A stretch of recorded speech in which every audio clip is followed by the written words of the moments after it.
E a gente fala agora sobre o caso Daniel Alves. O jogador brasileiro de futebol segue preso na Espanha, acusado de abusar de uma jovem. A defesa do atleta avalia pedir que o jogador seja liberado com o uso de tornozeleira eletrônica. E para entender os desdobramentos desse caso, a gente conversa agora com Celeste Leite dos Santos, promotora do Ministério Público de São Paulo e presidente do Instituto Provítimas. Promotora, bem-vinda, boa noite. Boa noite, muito obrigada pelo convite. Nessa data tão emblemática, nós falarmos de um crime tão grave de violência sexual, na data em que morreu a maior ativista em matéria de violência sexual, que é a Havana Lopes, e que nos seus últimos dias morreu lutando pela aprovação do Estatuto da Vítima. Tem até um abaixo-assinado no Change, se vocês procurarem, assine Estatuto da Vítima, justamente para poder tratar também da questão do Daniel Alves. Agora, promotora, eu quero entrar um pouco mais em detalhes nesse caso Daniel Alves, né? Porque existem alguns desdobramentos sobre os quais eu vou questioná-la ao longo dessa entrevista, mas para a gente começar, eu queria a sua visão geral desse caso. Só citando um desses últimos desdobramentos, nessa semana foi divulgado um laudo pericial, um exame feito na vítima que contradiz parte de declarações que ela havia feito. Ela havia dito que não houve beijo e, segundo esse laudo médico, houve beijo sim, um laudo que também apontou lesões fruto de agressões sexuais, ou seja, houve esse abuso sexual. Esse último desdobramento, ou um dos últimos desdobramentos, pode mudar o rumo dessas investigações, desse processo, pelo menos, doutora? Qual que é a sua visão a respeito disso? Bom, a questão do abuso sexual, principalmente na Espanha, tem sido objeto de grande sensibilização, desde que foi classificado um caso de estupro coletivo ocorrido em Pamplona como um mero assédio sexual e não como estupro. A comoção foi tamanha que levou milhares de pessoas às ruas na tutela da liberdade sexual das mulheres. Nós sabemos que as casas noturnas, elas são um ambiente tipicamente limitador da liberdade das mulheres. A liberdade sexual das mulheres e a liberdade, de um modo geral, ela se expande na vida pública e é tido como se as mulheres que estão em um ambiente tido como não autorizado, então ela estaria transgredindo e, portanto, seria possível dela ser julgada, condenada, estuprada ou qualquer outro tipo de ato sexual. Conforme é definido pela Organização Mundial de Saúde, a violência sexual é todo ato não consentido, seja ele o coito, seja com finalidade de comercialização, atos indesejados ou mesmo tentativa. Em Barcelona existe um protocolo específico, não calem, que pode ser não nos calaremos, não nos silenciaremos. Então, isso está previsto também na nossa Constituição Federal, no artigo 144, que é a sociedade colaborar com os órgãos públicos na apuração de crimes. Então, isso é uma questão não só do poder público, mas a sociedade um atuar solidário. Esse protocolo ele não é obrigatório, 39 UATs da região, eles aderiram a esse protocolo, isso implica numa capacitação. A primeira pessoa que ouviu a vítima, de acordo com informações do jornal El País, foi, na realidade, o porteiro da boate, porque ela entrou e estaria saindo cerca de 1 hora após o ocorrido. Né? A prova da materialidade delitiva, já que foram colhidas impressões digitais no banheiro, em que mostram pelas posições da impressão digital que corrobora o relato da vítima de que houve uma agressão sexual. Ou seja, né, doutora, só para complementar essa parte das lesões que a senhora citou, ou seja, independentemente desse laudo médico ter apontado que houve o beijo, o que antes não havia sido dito pela vítima durante outros depoimentos, durante algumas declarações, isso jamais seria um atenuante do que aconteceu. Juridicamente seria isso? Não. Por enquanto, o Daniel Alves ele não foi condenado, né? Então, nós não podemos subtrair dele o direito ao devido processo legal. O que nós sabemos pela imprensa é que ele apresentou já 3 versões em relação aos fatos ocorridos. Mas isso é uma questão que o advogado dele, no momento oportuno, irá explicar por que com tantas contradições. Quem deve decidir se ele é ou não culpado não é a opinião pública, né? De fato, são as autoridades judiciais espanholas.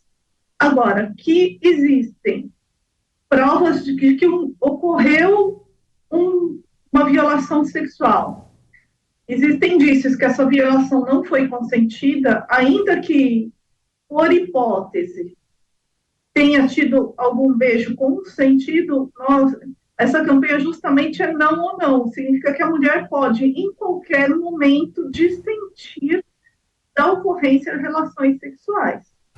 Agora, pelo relato da vítima, houve não só a penetração vaginal, como ela foi constrangida a realizar a felação, teve toda a polêmica da questão da tatuagem.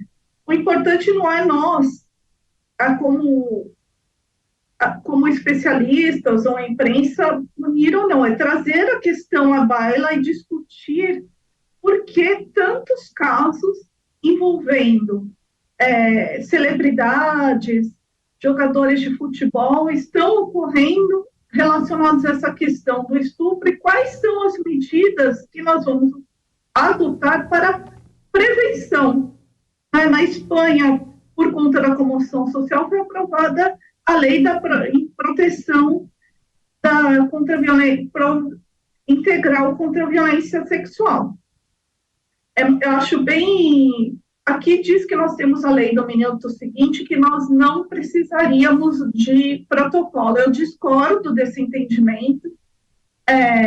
De forma alguma, a vítima é acolhida se os mesmos fatos ocorressem no Brasil.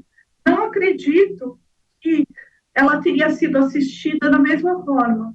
Esse protocolo ele é inspirado no Ask for Angela, tem origem no Reino Unido e que foi adotado pela Associação Internacional de Casas Noturnas. Então, nada impede que as casas noturnas do Brasil, voluntariamente, façam uma adesão a esse protocolo. E a Angela, na Inglaterra, ela foi uma mulher que ela foi estuprada e morta pelo marido, daí o Ask for Angela, e também o significado de Angela, de anjo. Na Inglaterra, então, você procura um funcionário imaginário do estabelecimento e fala, pode chamar Angela, Ask for Angela. Nos Estados Unidos, essa campanha, ela foi mudado os códigos, né? Então, a pessoa pede um angel shot e acrescenta de alguns códigos semelhantes à campanha do CNJ em relação à violência doméstica, que seria muito útil que se utilizasse esse tipo de campanha, esse tipo de protocolo preventivo nesse tipo de situação. Então, pelo esse protocolo internacional da Associação Internacional de Casas Noturnas, você pede pela Angel Shot e acrescenta de uma palavra os códigos que significa eu quero que me acompanhe até o carro, ou Sim. Eu quero que me chame um táxi, ou eu quero que chame a polícia.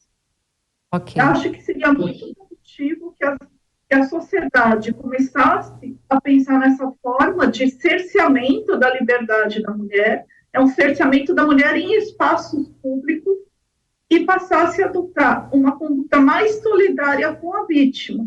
Não é a vítima que está sendo julgada, não é ela que está sendo acusada da prática de um crime, Então, essa questão é muito importante. E a outra, da mesma forma, é ter sempre em mente que o acusado tem direito de defesa. Então, Sim, nós temos que promotora. aguardar o desfecho de processo para saber se ele será condenado ou absolvido. Ouvindo todas as suas explicações, me lembrei, inclusive, que a própria justiça espanhola quer utilizar esse processo que está acontecendo por lá como exemplo para coibir que casos parecidos ou que cheguem perto disso, de um caso absurdo como esse, voltem a acontecer na Espanha. Mas com esse alcance mundial, com essa exposição midiática, que isso também sirva de exemplo para todo o mundo, para todos os países. Para a gente fechar rapidinho, promotora, eu mencionei no início dessa entrevista que a defesa de Daniel Alves vai entrar com um recurso, com um pedido para que ele responda a esse processo em liberdade, utilizando então uma tornozeleira eletrônica. A própria justiça espanhola deu um prazo um pouquinho maior, até a próxima terça-feira, se não me engano, para que a defesa faça esse pedido. É possível, diante de toda a repercussão desse caso, diante de tudo que a gente tem de provas, de desdobramentos até agora, que esse pedido seja aceito? A prisão sem julgamento, ela é sempre provisória, ela é cautelar. Então, ela se fundamenta no fato do crime ter ocorrido, existirem provas e também na gravidade concreta desse crime. Aqui no Brasil, o estupro é considerado um crime hediondo. Se tivesse nas mesmas circunstâncias no Brasil, acharia pouco provável, apesar da primariedade, que fosse concedida essa modalidade de liberdade provisória, ou seja, uma medida cautelar diversa da prisão com imposição de uso de tornozeleira eletrônica. Porém, não é impossível que isso aconteça. Porque, como eu disse, a prisão em processo, antes de você ter uma sentença que diga que a pessoa é culpada, ela é sempre provisória. Perfeito. Promotora do Ministério Público de São Paulo, presidente do Instituto Provítimas, Celeste Leite, gostaria de agradecer-lhe pela entrevista. Muito obrigada pelas explicações e boa luta, bom trabalho frente ao Instituto Provítimas. Seja sempre muito bem-vinda. Boa noite. Boa noite, muito obrigada.